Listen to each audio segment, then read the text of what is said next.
Haidong! In this video, we're going to talk about aspects of thrusting focus number 2. So thrusting focus number 1 was all stationary, right? So remember we were in our kimase, throwing all those stabs. Number 2 is where we actually start to engage a little bit more. So we're going to have a little bit more of the, forward motion. So what I'd like to do is work on that, right? So there's going to be aspects of that that's going to be, especially if you kind of relate it to how you do thrust in specifically sanction number 5, these ideas should overlap quite nicely. The first idea is think about how you're using your hip, right? So if I'm going to try to stab someone like this, right? If I just do this, not the most effective, right? Like if the idea is to actually puncture, right? So not all stabs are intended to be, puncturing into the diaphragm, for example. Some of it is just be holding out the blade so you don't get, bull rushed. But these guys are intended to do a little bit of damage. So the way I'm kind of thinking about this is because these are very similar to the thrust in Sanction 5, I'm going to have the same kind of criteria for that. Right. So as we're moving into our walking stance, which is the first part of the thrusting focus 2, I want to make sure I'm engaging that hip, right? To over exaggerate, again, you don't want to be like this much. But as I see someone and as I prepare, I can almost like keep my belt knot on the 45 as I prepare and keep my, again, the hilt of the sword really close to my hip. And the more I can actually engage that hip, drive that hip in, for a thrust, it's going to get a lot more power, right? So the idea behind this is you want to have the motion, again, the powerhouse of your thrust behind the hilt.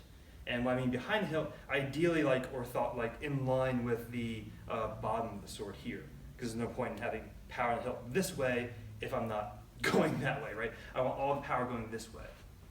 So if I have my tip toned in and my prep, again, noticing that the tip should still be in line with, again, the core, right? Because if I'm way down here, I'm going to go back on line to come in for that thrust.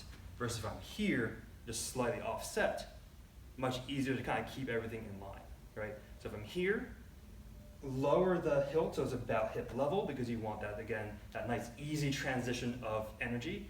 As I step, again, you can have a little bit of a hip open, and then you want to drive that hip in to thrust. And then as you go in for the other side, again, twist. Again, think about coming in, stab. Right, so you really want to think about snapping that back hip in to get a little bit extra power in your thrust. The second thing is going to sound weird, but bear with me. I want you to think about using the full tether of your range. So let me kind of back step a little bit and kind of go with that. So once again, think about if I have my enemy over here. If I just do, right, like this is not the most effective stab, right? Now again, can you do it just in case someone's being sassy with you and you just want to keep them, at distance? Fine, cool, very easy to block, very easy to get rid of. Versus think about the full range of motion. Now that doesn't mean go as far as you can, because that's going to have some weird results, right? Especially when you finish stabbing this way. So actually, quick caveat, so the way I thrust might be different from the way that you've been taught or the way that your master goes through thrust, so just keep that in mind. But that said, so take a look, right? So if we're here, and I thrust, and I try to overextend here, this is clearly way too far for me, right? Because now, so from this point, pretty much in control, pretty good. Starting to lose control, oh God, what's happening? Where am I going? Here, right? So like this is obviously way too far for a thrust. Goodness forbid you do something like this and really make your left hand wonky and all sorts of stuff like that. Again, as a quick caveat, I have seen some thrusts here where it is completely horizontal. I've also seen thrusts this way, so the blade is upright. The way that I'm doing it is the way that my memory serves, as well as the way that I think is most effective, as in terms of just like getting into the core of the body. So once again, so from here, so what I mean by the full range of the tether, right? So the maximum thrusting out here is probably for me here. right? Any further, I'm going to do weird things with my wrist, especially if you're using a heavy weapon or a long weapon. That bending motion is going to be really, really painful. So probably going to be about here. But also think about the max prep, right? So max prep is not here, right? Because that would be ridiculous. But again, feel where you naturally have the maximum power. No power, better, good, good, good, good, way too far, right? So the minute you kind of feel that's way out of range, that's going to be past the max tether, right? So what I mean by tether is like there's that almost like that snapping maximum. Like if you think about putting like a ball, like a tennis ball, for example, on string, there's a natural end to it, and when you pull back, it has that nice snap, right? A nice pullback. If you go too far, it's going to snap the string, right? So if you're here, go back as far as you can naturally. We can kind of feel it bounce back to go for that thrust. If I'm here, I put all my energy in getting this position and have to put in a lot more to get out of it. This should be nice and springy, right? Here. So with that idea in mind, bring it in. Again, use the full range, keep the tip honed in, and thrust. Prepare, again, engage that hip, pull it back, thrust. So really feel, again, that full range of motion as you do your thrusts. And the third thing I want you to think about, at least specifically for number one, is activating the top of the glute.